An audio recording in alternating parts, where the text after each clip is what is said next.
ESCOM says it's in need of capacity, and what we are doing here is making sure that that capacity indeed can be given to ESCOM. 50% of the things that you do break down afterwards.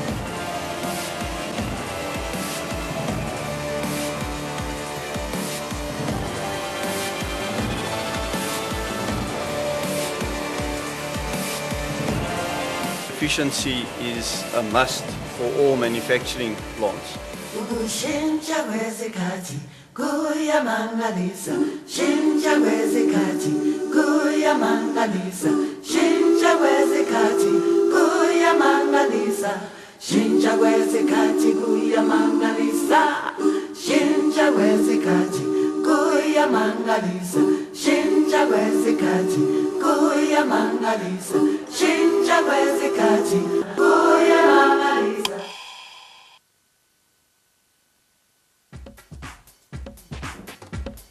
Well, of course, we are looking at the current state of electricity in the country, looking at exactly what are the options that have been made available for South Africans, and what are the implications on business, and most importantly, how is it that it affects the most vulnerable in our community bases, looking at the disadvantaged communities. So obviously it is your view debate this morning, so we've got various organizations as well as stakeholders such as NERSA, SAWEA, for example, our studio audiences, and individuals who are really ratepayers when it comes to addressing the issues around power supply, and most importantly, is going off the grid a viable option? That and more will be the topic of conversation this morning. Now, we must categorically state that we had invited ESCOM to be part of our conversation this morning. However, at the very last minute, they did cancel on us. But nonetheless, don't fret. The conversation continues here this morning, and we are conducting in front of the live studio audience, and as well, we are doing it for you at home so that you can join in the discussions and find out exactly how is it that we can move this issue around power in our country forward. I'm not alone, obviously. I'm joined by a very astute panel. I've got various gentlemen from a different arrays of the sectors of industry. Let's start off with Dr. Xakaza, who is the MMC of Energy from the Energy Department in Ekurhuleni. We've got Johan van who's from the SA Wind Energy Association. Nhlanhla Ngidi is the SAWEA's electricity specialist, as well as Sol Masulo, who is from City Power. He's a spokesperson at City Power. Obviously, this is also conducted in front of a live studio audience, and most importantly, you at home are a very, very significant part of our conversation. And remember, you can leave your comments on Facebook as well as Twitter. Remember that hashtag #LightUpMzansi. That is the topic of conversations. We try to get to the bottom of electricity supply. Gentlemen, thank you so much to the four of you for joining us this morning as well. Thank you. Now, perhaps we should start off the conversation by looking at this proposed tariff initially that happened that came out of ESCOM, wanting about a 25.3% increase for tariffs in South Africa. Obviously, it went on, it was rejected. But from SAWEA's perspective, why is it that you decided to side against ESCOM and say, no, guys, we simply cannot afford tariff increases at this stage? Thank you, and good morning again. We rejected this tariff because first and foremost, it's unaffordable. I mean, 25%, 5 times the inflation currently. Yeah. It's unaffordable. And from our side at local government, we actually serve the poorest of the poor. From our side, we're going to be laced with a lot of non-payments that we're currently experiencing right now. Yeah. So for us, we support ESCOM's financial sustainability. We do, but we told ESCOM, please explore other options. Okay. And I actually heard this morning in the news that Brian Molefe was actually saying that ESCOM is knocking on the doors of the BRICS Development Bank, which means they actually listen to our suggestion. But my worry is the government has actually injected the equity of 23 billion, and there's a 60 billion that has been converted into capital expenditure. But how is that going to be solving our problems? Is ESCOM going to use that for maintenance, or are we going to still use these guzzlers of gas turbines? If we're doing that, it means we are throwing the money in the hole.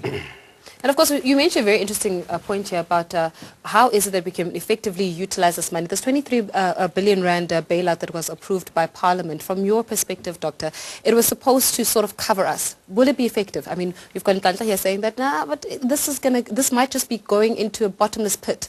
In your perspective from the Energy Department?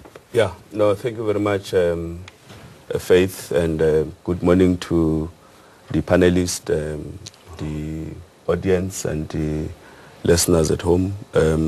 I think from us as a local authority, we are affected by the energy challenges. But of course, the expectations is that we should give hope to our communities, that we should be talking about what are the really measures to try and assist, to deal with this type of challenges. Our households, they are expecting us to give them, faith that, amid this challenge, what is it that we're doing alternatively to actually manage the situation. Yeah. So that is where we're sitting, and we think to this end we've got a lot of positive messages.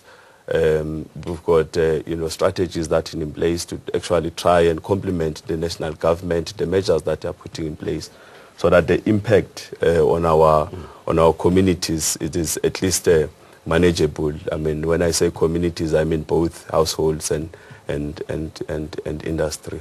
But of course, when you're looking at this issue around communities, which are a very significant part of this conversation, because it's the very communities themselves that say, guys, we simply cannot afford the various imposition of tariffs. We cannot afford power in itself, which means that local municipalities are left without having finances. They cannot finance themselves. We've got various municipalities that have been threatened to have the power cut off. That affects the people, that affects the poor. How then do you mitigate between those, Doctor? Definitely. I mean, if we to look at the current budget window, yeah, we had to live with a shortfall of about 2%, because what we got granted from NERSA, what was granted to ESCOM through NERSA was 14% passed to utilities. But we're only allowed to actually pass about 12% to our communities. So we're to sit and find ways of, dealing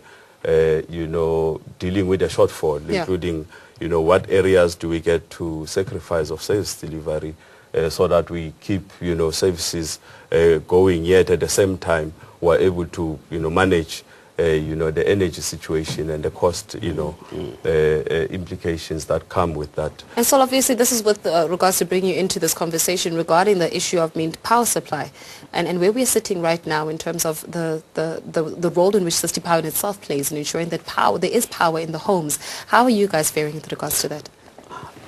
I think it's important that we don't make the issue of power supply or security of supply an ESCOM or a utility or a City Power or a municipality issue, but that we make it an everyone's issue. And that's the message that we want to do. We want to say, what is ESCOM doing? What is it that we as City Power are doing? What is a coordinator doing? What is an individual person in the street doing or in the house doing?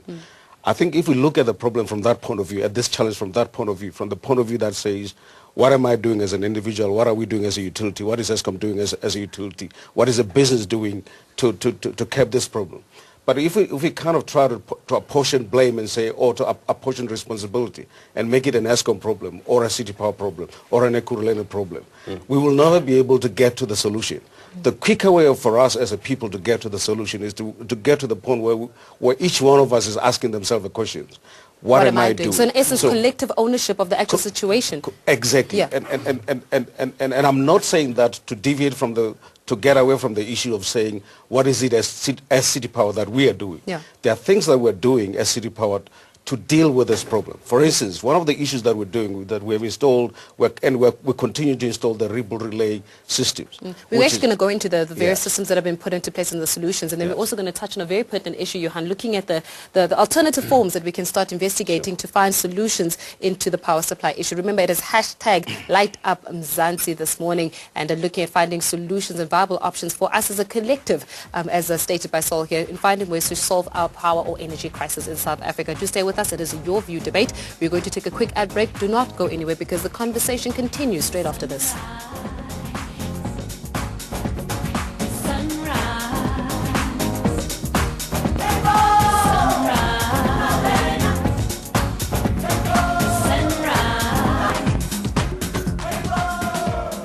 still continuing our conversation this morning regarding the state of electricity in South Africa, looking at finding really plausible solutions for finding ways in which we can sustain our power supply, but most importantly, keep our lights on at home. We've got various organizations as well as stakeholders that will be joining us for this conversation, and also looking at the viable options. And of course, we do have our panelists as well as our studio audience as well will be contributing to our discussion, and we do invite you at home, be part of this conversation. Remember, you're more than welcome to leave your comments on Facebook as well as Twitter. Remember our Twitter hashtag #LightUpMzansi, and let's find solutions to some of the problems that we are facing. Now, Johan, when we're talking about the issue of a power supply, you mentioned a very interesting point to me, especially when it was during our break, and you said to me that the people are not the ones that use the power as much as business as the one that uses the power.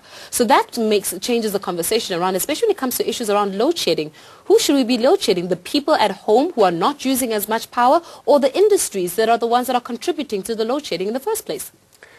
Yeah, I think Sean is here, and he would probably say that they took their hit in 2008, when industry was load shed a lot, and obviously that's the driver of our economic growth. So, ideally we want to load shed nobody, and beyond that we want to load shed as economically clever as we possibly can. But I obviously also like to talk a little bit about what happens beyond, because we're in a 2 to 5 year period where we will be constrained. We don't know if it's 2 years or 5 years. We differ about that. But there's definitely a glass half full argument here, because if Medupi and Kusile had been on time, we would have been in a much better situation. Business would have grown more quickly. However, we would have still been complacent in many respects. So we're one of the most energy inefficient places in the world. 10 years ago, I don't know what it's like now. If an energy efficiency project didn't pay back within 5 months, people didn't implement it. So we have to become far more efficient about our energy, and probably the best advantage of what's happened is that the renewable energy program has been accelerated, and we've seen a 193 billion industry arise in 4 years. Installing about a seventh or so of what's already secured. When that's all built, it'll be about a seventh of the grid size. Now, obviously, renewable energy is a very interesting topic, especially when it comes to issues around sustaining power supplies and keeping really the lights on at home. But you made a very interesting point here about Kusile as well as the Medupi power plants, and looking at some of the statistics that are coming out of them, it appears as though already the first unit is in use, and they're looking at using the second unit in 2017. But we cannot confirm that, because we did try to get a hold of Eskom this morning to be part of our conversation, to which at the very last minute they, of course, declined to join us for the conversation. Do not fret, however, the conversation does continue, and we still invite you to be part of it. And let's hope that they're listening and watching so that they can give us viable solutions, and we can give them perhaps a little bit of advice of how to keep our lights on. And on that note, let's hand it over to Penny, standing by with our guests. All right, of course, we continue with our conversation this morning. It's all about keeping the lights on. Light Up Mzansi is our hashtag. And your comments are coming through on Facebook this morning. Elvis Nema, Gina saying, we don't have to assist Eskom. They must do it themselves to make sure they deliver a great service to this country. They started this, they must finish it. Edima Jachen is saying, I don't think Eskom needs our help. They are the business and they knew about this problem. But how? Because they see they can make money from our tax together with our government, they act like the problem is ours. And of course, earlier on, we touched on how this problem shouldn't be just an Eskom or government or local municipality problem, but it is our problem as a collective. Joining us as well is Abud Obru, who's you're from Sanco, okay? So Sanco therefore represents, it's a civic organization, represents residents. One of the burning issues within the electricity crisis is the role that the residents and communities have to play. Some of them are not complying. Thank you very much. Good morning. Let's start by raising our disappointment on the side of Eskom not being available in this discussion, because Eskom, they're the major role player. If you talk the plants, they're supposed to be telling us where are they in terms of completion. If you are talking about the 23 billion that the state has advanced to Eskom, we should be knowing how is that money going to be utilized. It will not help so much to go to BRICS, the new bank, and get more loan, because at the end of the day, somebody must pay that loan. And that's where communities get seriously affected at the end of the day. We need to strike a balance on the point that Sean was raising in terms of communities and business. When you do load shedding, you don't need to do it in a haphazard way that business get negatively affected or the communities get negatively affected. Learn from the city of Ekurhuleni, how do they manage the issue of ensuring that business people are not negatively affected.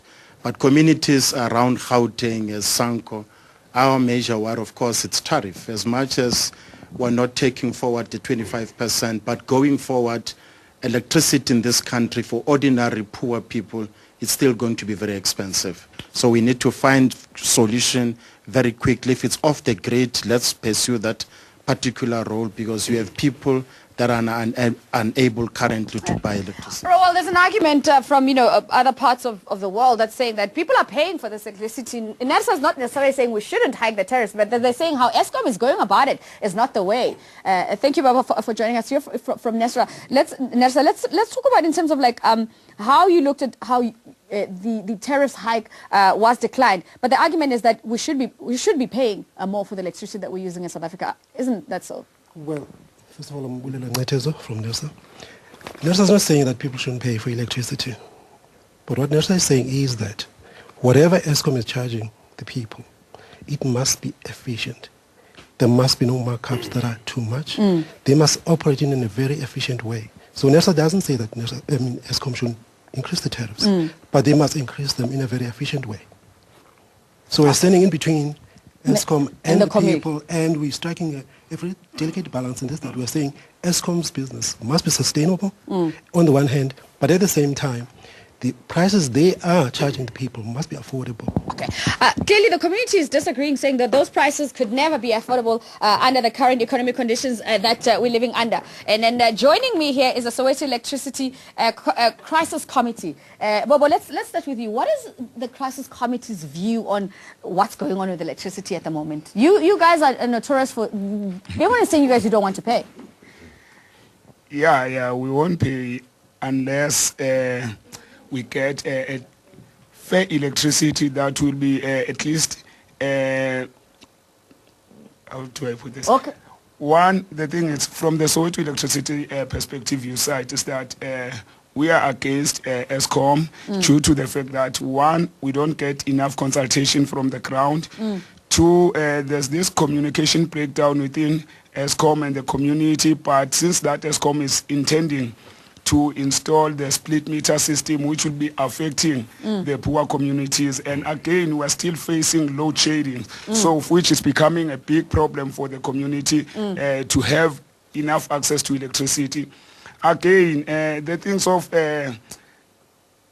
tariff hikes, it's like, people who are unprepared will be more affected from buying electricity than those who are using conventional electricity. Okay, all right. Well, there's residents who are saying, I want to pay. I just want to know how this thing is supposed to work. And you're paying, right, Mark? I am paying. I think I'm paying too much, and that's mainly because the meter that I do have, I don't think is working. Unfortunately, my municipality isn't as forthcoming with all my references that I've sent to them. But I think my comment is three-tier to the panel and to everybody here. It's about three key elements. Communication, and that is in hand with transparency. If we look at different municipalities across the country, they all have different approaches to how they conduct load shedding. If you look at Cape Town municipality, they do up to 2.5-hour blocks, and very often they do load limiting similar to the city of Johannesburg, and you don't get load shed. When you are an ESCOM customer, if it's stage 1, you will get load shed. There's not enough communication transparency there. But then when we look in, when it comes to idea making, we're looking for ideas to light up this country. And there have been many good ideas, especially when it came to the NERSA conference a few weeks ago. And one of the elements was power ships, for example. If we're trying to have a turnkey way to bring power to our country right now, well, we can ship it here. Places like Pakistan, who also suffer from load shedding, have hired those things. And finally, when it comes to more ideas, we have a darling of South Africa named Elon Musk. He started a company called Tesla. He has developed power wall systems and power batteries. So this is part of the solution that we need to look at. We need to look at what's happening in Eldorado Park. Look, I just want to quickly pick up, just say to everybody, I'm from the best community in South Africa, that's Eldorado Park. Okay. And I just want to pick up from what I heard the representative from City Power was saying, that it should be a collective approach. In Eldos, on the ground, everybody wants to take it as our problem, but it becomes difficult when City Power is not really communicating. For example, with load shedding, just with load shedding, there's no advanced pre-warning that is going to go off. So when load shedding happens, people loses their equipment. The load shedding is about to happen because I need to go to an ad break. We come back and we continue with our Your View conversation right here on Sunrise. We're back.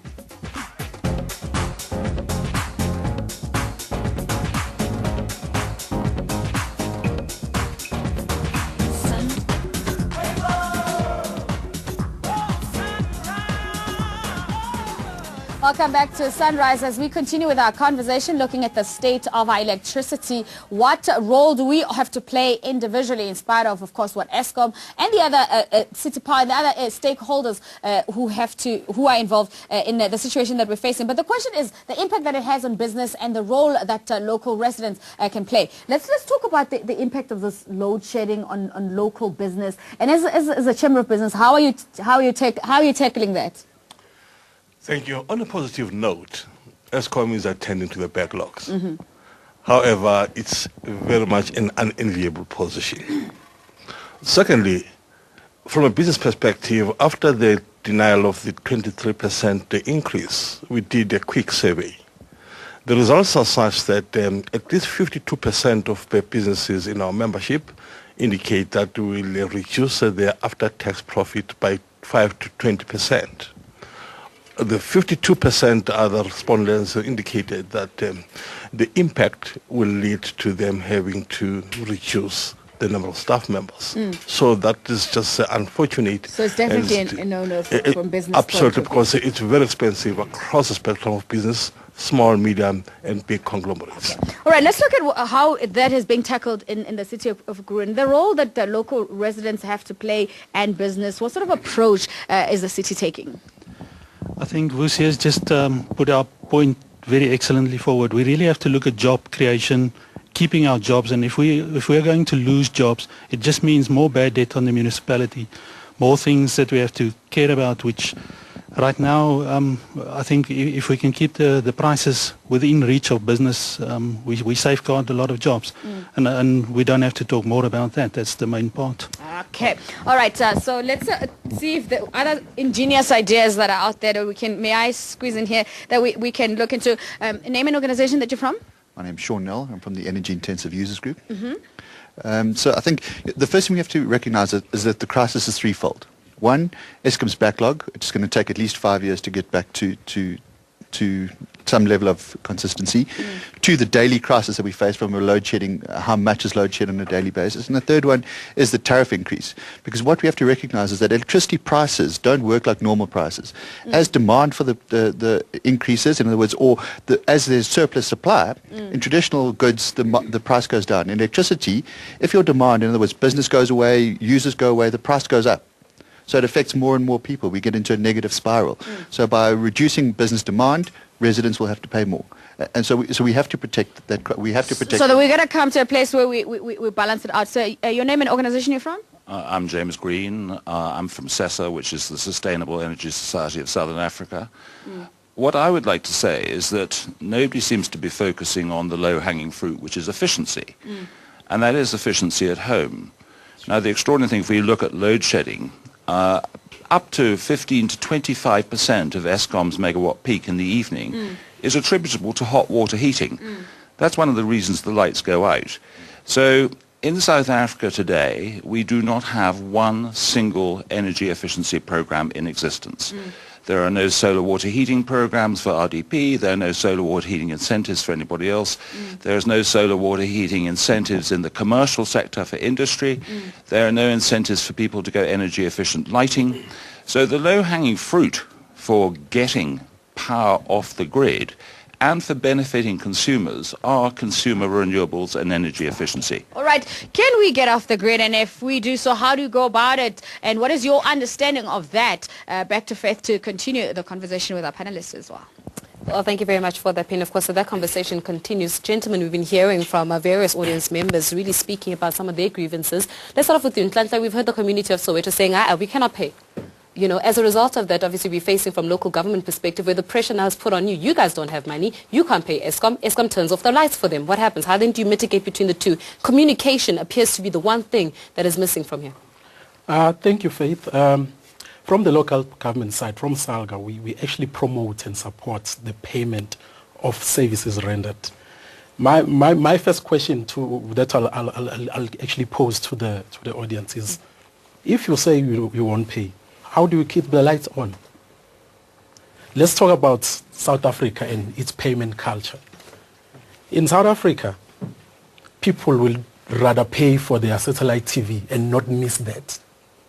But they would miss the electricity bill. They would rather pay for their cell phone contracts.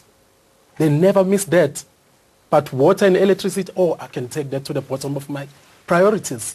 Let's change the culture. So you think that it's a huge culture or non-payment culture that we've really encouraged over the years? Let's change the culture. And also my belief is that poor people, they try to pay. I think the most culprits are the people who can afford. People who owe most, you'll see satellite TVs in their houses and TV is playing, it's not closed. But the poorest of the poor, they try, they come to make arrangements at municipal offices. So poor people do try, but it's us who can afford, who actually are the culprits here. And of course, on that notion of communication, so when we're listening to the grievances of the people, some of the people are saying that perhaps it was not effectively communicated in terms of how these prepaid meters will work. So people assume that it's going to cost them much more than they would if they were paying Eskom directly, and as a result of that, they're just saying, no thank you. How do we mitigate between the two? Yeah. Well, I'm not going to be able to communicate very clearly about the meter situation in Soweto specifically, as the gentleman said, because that's an Eskom environment. However, what I can say is that the installation of the meter does not drive consumption. You know, the type of meter you have, you know, it's not a major driver in terms of how much you're going to pay in the end. What drives your payment in the end is your consumption of energy. So how much you use is what is going to determine how much you pay. Now, the gentleman on the other side has been talking clearly about going efficiency in the manner in which we use electricity. And for me, that is critical, that as a business and as individuals and as companies, we need to drive towards efficiency. And there are various programs that I think we need to talk about to say, what can us as utilities do, what can people do, what can big business do to drive efficiency. The issue of payment for me, and as Salga said, you know, I believe that you're in a situation where you say Eskom does not have money. Where would Eskom get money if we don't pay?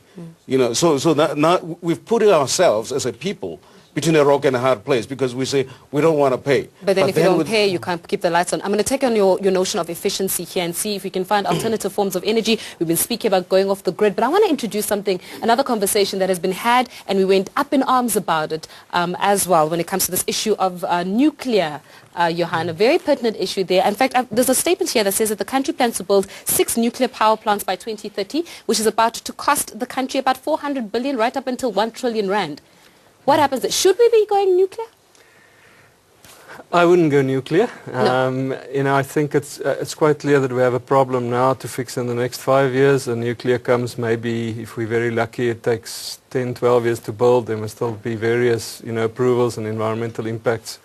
So that solution is 2030 and later. You know, but I mean, I'll tell it by way of metaphor. Technology is improving very quickly now.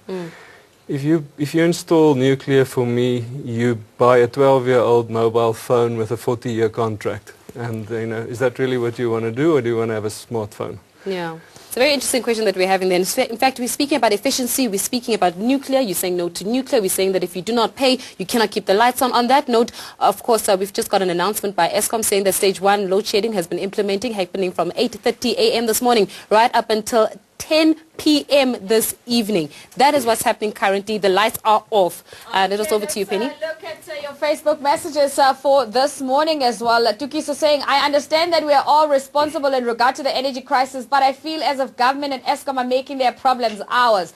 They should in some way claim responsibility because they have not put necessary measures in place to prevent this crisis. Saral Matuti saying Eskom should spend money to their workers to save and improve its energy. And Samora saying government must find and have other energy sources available and not have the whole country dependent on Eskom alone. We all have to be responsible for our use of electricity and think of it as a way of saving money, because at the end of the day, the less we use in our homes, the more we save. Sean Kiemela saying, We can assist them on one condition, if they auction Nkandla to assist Eskom.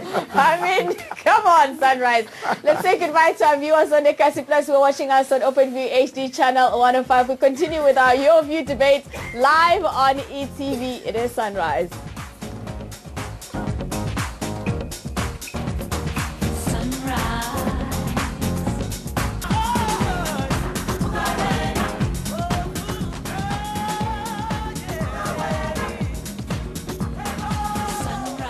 Stay with us right here on Sunrise this morning as we continue with the Your View debate. 8:30 until 10 p.m. Stage 1 load shedding. And also do note that we did invite Eskom to join us this morning. I want to speak to Nersa. And then the notion from obviously from our Facebook comments and just in general, we all constantly just seem to be pointing fingers as Eskom. But from our conversation in studio here, we're saying that it should be a collective effort approach. Globally, how is the situation like this being handled? You know, from Nersa's point of view, who manage electricity, how are other people in the same position as Nersa tackling this around the world?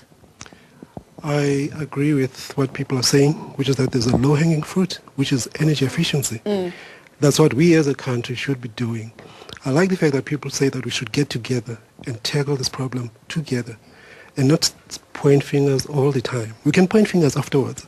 But right now we've got a problem, and we've got all of us to make sure that we solve the problem by using less electricity and also paying for electricity that we are using. Okay. Right, still talking efficiency. You in retail, you run shopping malls, Melissa. Obviously, it hits shopping malls. It's a big crisis. See generators coming up in shopping malls. Is it really working? Is that the way that shopping malls are being efficient? Look, for shopping centres, it obviously built their shopping centres before the load shedding crisis. It is a big crisis because your bigger retailers will have generators, but your independent retailers won't. And that has a big impact on their operations and subsequently them being able to keep their staff.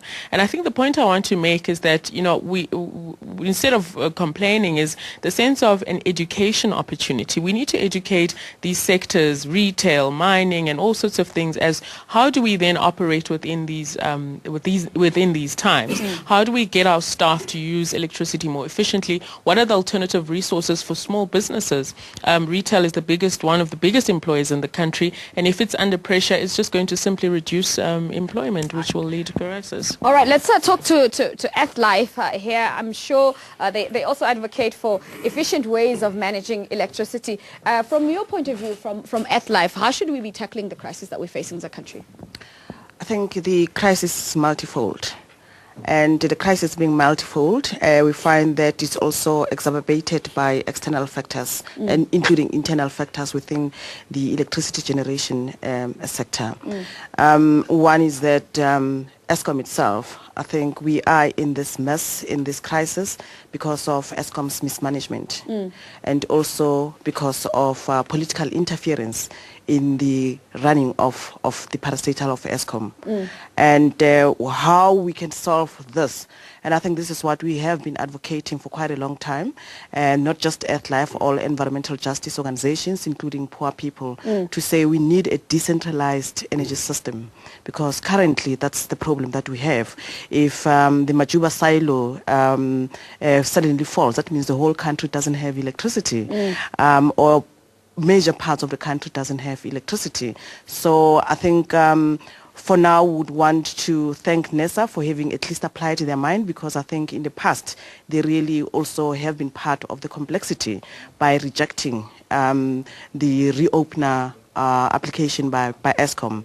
And this is what they need to do as NESA to make sure that the repeat and the refit system is actually accelerated, so that we don't find ourselves in what we have. But and I think at the end there's a need for a greater investment in renewable energy technologies. And also that we're going to have to go to a 10-minute break. Mako Malikalaka from F-Life there, of course. We're coming back and we'll still take some of your points as we continue with our discussion, because after all we're looking for solution to the problem that we're facing as a country. Our hashtag is Light Up Mzansi.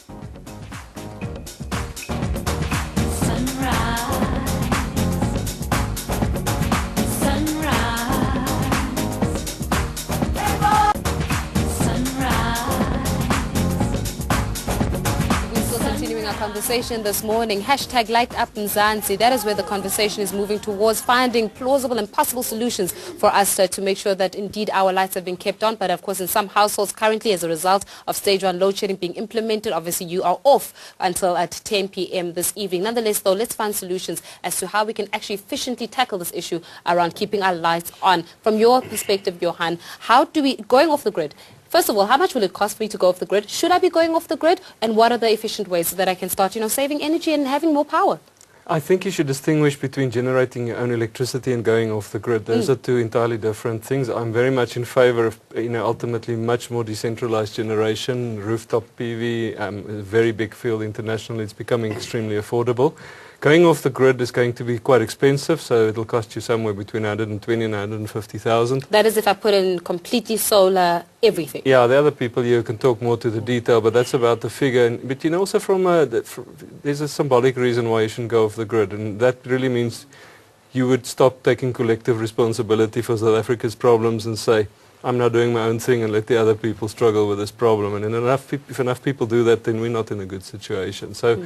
Yes, of course, we should be generating wherever we can in distributed ways, but we should stay on the grid because it's the most efficient way to generate electricity and yeah. Yeah, and of course, on one hand, so we're hearing that perhaps going off the grid is not the viable solution, especially when it comes to issues around accountability. But let's say that residences, for example, that have been having their lights turn on and off, and I'm going to be personal now because our geysers don't work. Geysers don't work. We've got issues around alarm systems don't work. You were talking to me a little bit earlier on here, Johan, about issues such as this. So the effects of load shedding, how then do we overcome it as people? Because there are various effects, whether your geysers bust, and where do we claim for?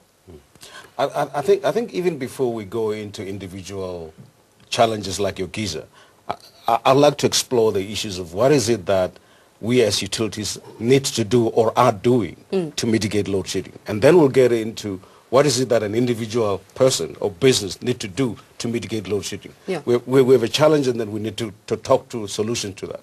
I think one of the things that I'd like to point out that we're doing from a city power perspective, and we will continue to do, is the installation of the ripple relay system or the geyser control system.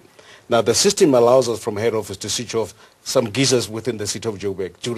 So in other words, what you're doing is you're switching off geysers remotely from the city power head office to allow to mitigate load shedding. You're saying basically, instead of having a complete load shedding, you're switching off geysers so that people can have electricity.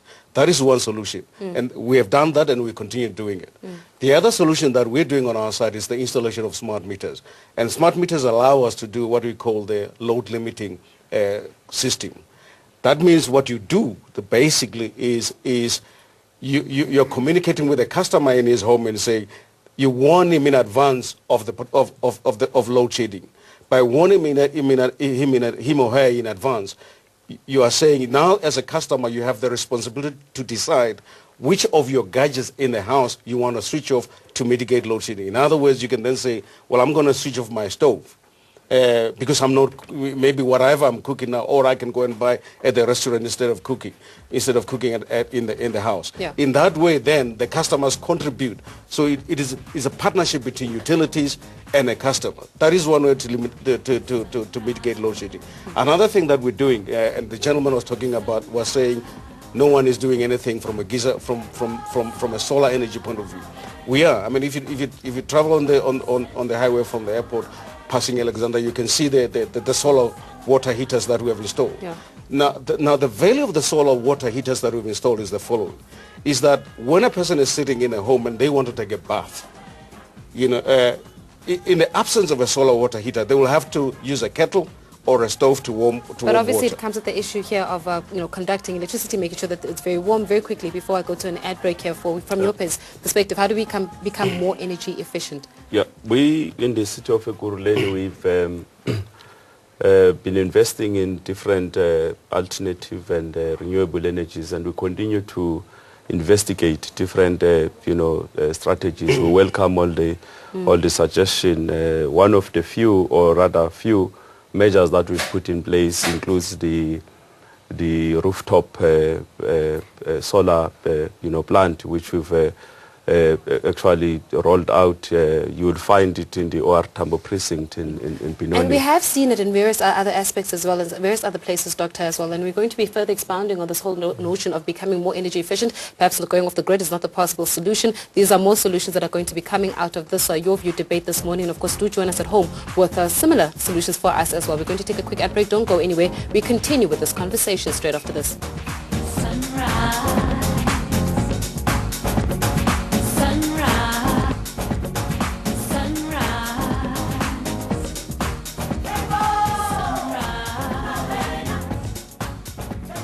Thanks for staying with us right here on Sunrise as we continue with our Your View debate this Friday, and we're looking at the status of our electricity in the country. Now joining me is Soweto Electricity Crisis Committee, and we're talking about solutions here, alternatives, renewable energy. What are your thoughts? I'm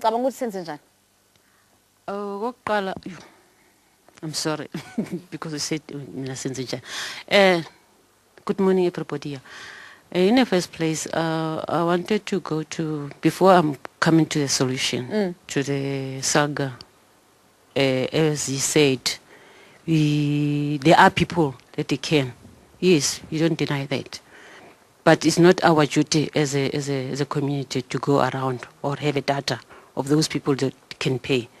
We know people that they don't have money, that are poor. You can have a dish, but it's not working. Don't compare a person who's got a dish there with an electricity. And you cannot leave people with choices and say to the person, he mustn't buy bread for the children and go and buy electricity. And yet, they know they install this green and yellow box or gray box that you can't even know how much you must buy. Okay, so you don't know how much you must buy, you don't know how much you actually have to pay a month, is that what you're saying? It's because now sometimes you buy with 200 rand, only for 2 days it's enough. Then for the next 2 days you have to buy 150. And the unit's not the same. You buy for 150, you get at least maybe more. You buy 200 rand, your unit it's less. Okay, so okay, all right. But what alternative solutions do you think residents of Soweto and other communities will understand? Sorry, I'm calling you, but I'm Fox. Oh, it's Fox. Sorry, but Fox. I think the sun is not sold. The coal Benguela current cannot be sold. Our wind cannot be sold. But at some point you have to pay for something. Yeah, I'll pay for the instruments to use and draw electricity. What about for using the electricity? I'll be getting it free. I paid for the instruments. I'll be getting it free instead of paying for estimates. They charge us estimates. I don't know what an estimate is. I wish I knew.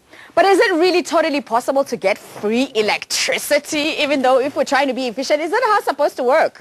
Maybe I'm a bit confused. No, well, he's saying he's going to pay for the capital for the solar panels. Thereafter, it should be free. And yes, I mean, I think that is an option. And National Treasury should be looking at ways to incentivize homeowners to buy solar panels. Is that the low-hanging fruit that you're talking about? Yes, I think it's important to look that in the lower income homes, only 2% of Eskom's power actually goes to those. But when people get home in the evening and they turn on kettles and hot plates, it results in up to 10% of Eskom's peak. Now that's the reason the lights go out. So when government stopped these programs to replace water heating and provide socio-economic benefits for low-income homes, it actually was extremely detrimental, and it stopped 2.5 years ago. And unfortunately, the current government and the Minister of Energy has reduced the targets by 85%, and they've missed their targets by 600,000 units by March 2015. So it's a critical situation which needs to be addressed. Okay, critical situation that needs to address. Exactly how do we go about doing that? Let's try and get to some of those solutions when we come back after the ad break.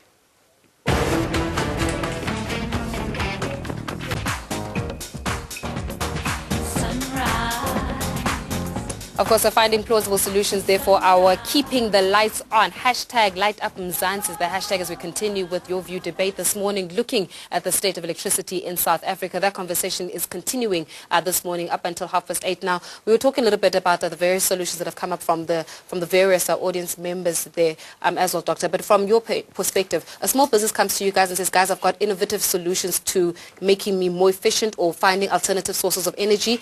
I need you guys to fund me so that I can indeed run with it, so I can help you at the end of the day. How long does it take?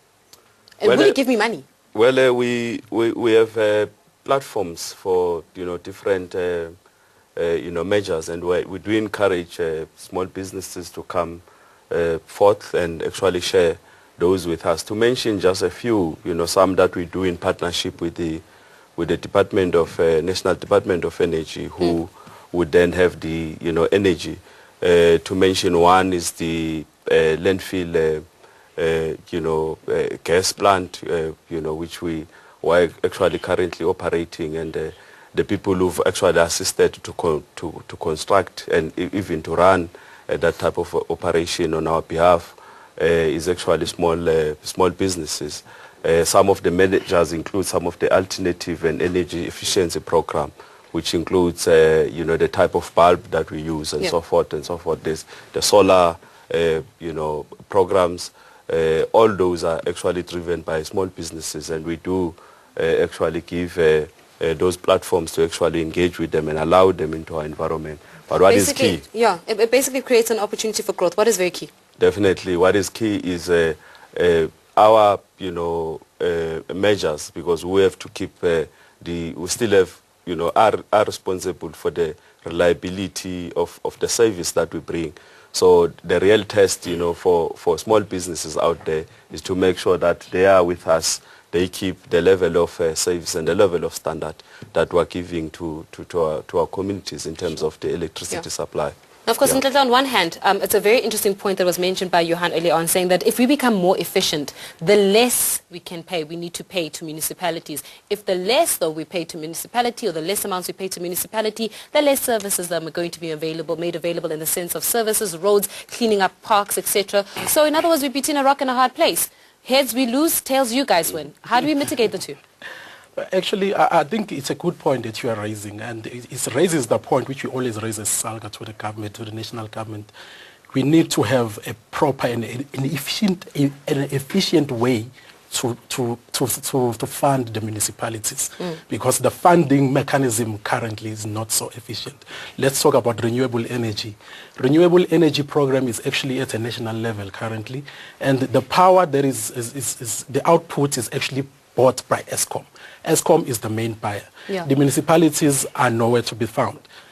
Can the government maybe try and tailor-make another program that will go at a municipal level? There's an opportunity that we might miss.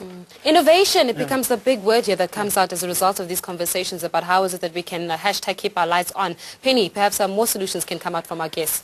Yeah, I would like to get solutions from the community on the ground, because that's really where the crisis is. From SAMCO's point of view, some of the solutions that have been offered, do you think some of the members of the community will adhere to those? Well, there's a message that we must clearly communicate up front. Residents in Gauteng, they're not saying they don't want to pay for services. Residents in Gauteng, they say they want to pay what is affordable. That's a clear message that we must communicate. Secondly, from a solution point of view, we still have issues of tampering with the infrastructure, illegal connection, we have issues of theft. If we can just be robust in trying to drive the message from an education point of view, we'll find ourselves at a better situation, because it causes problem. And the other message that we must clearly communicate is the issue of finding alternative solution. Johan, all the solutions, they must be there. Whether we go off the grid, it's a solution. Whether it's we alternative, stay and we pay for what we can afford. Solutions, because various people, they can afford in terms of the gadget that are expensive to buy them, but some communities will not afford. All right, we have to go to an ad break and come back and continue with our conversation right here on Sunrise. Stay with us.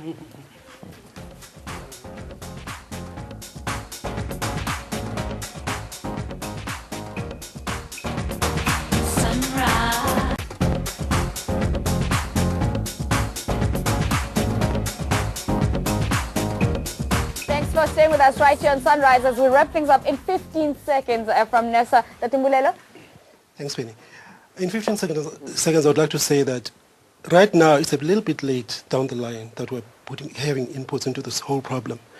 The price driver for me is the integrated resources plan of the country. That tells us how much capacity is going to come when.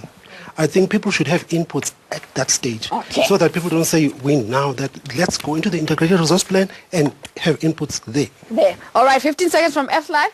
That platform of public participation into the IRP was not there. And NESA also, I think you have to take responsibility that you're also not facilitating those kind of platforms, since even your public hearings are held in faraway places where people cannot reach.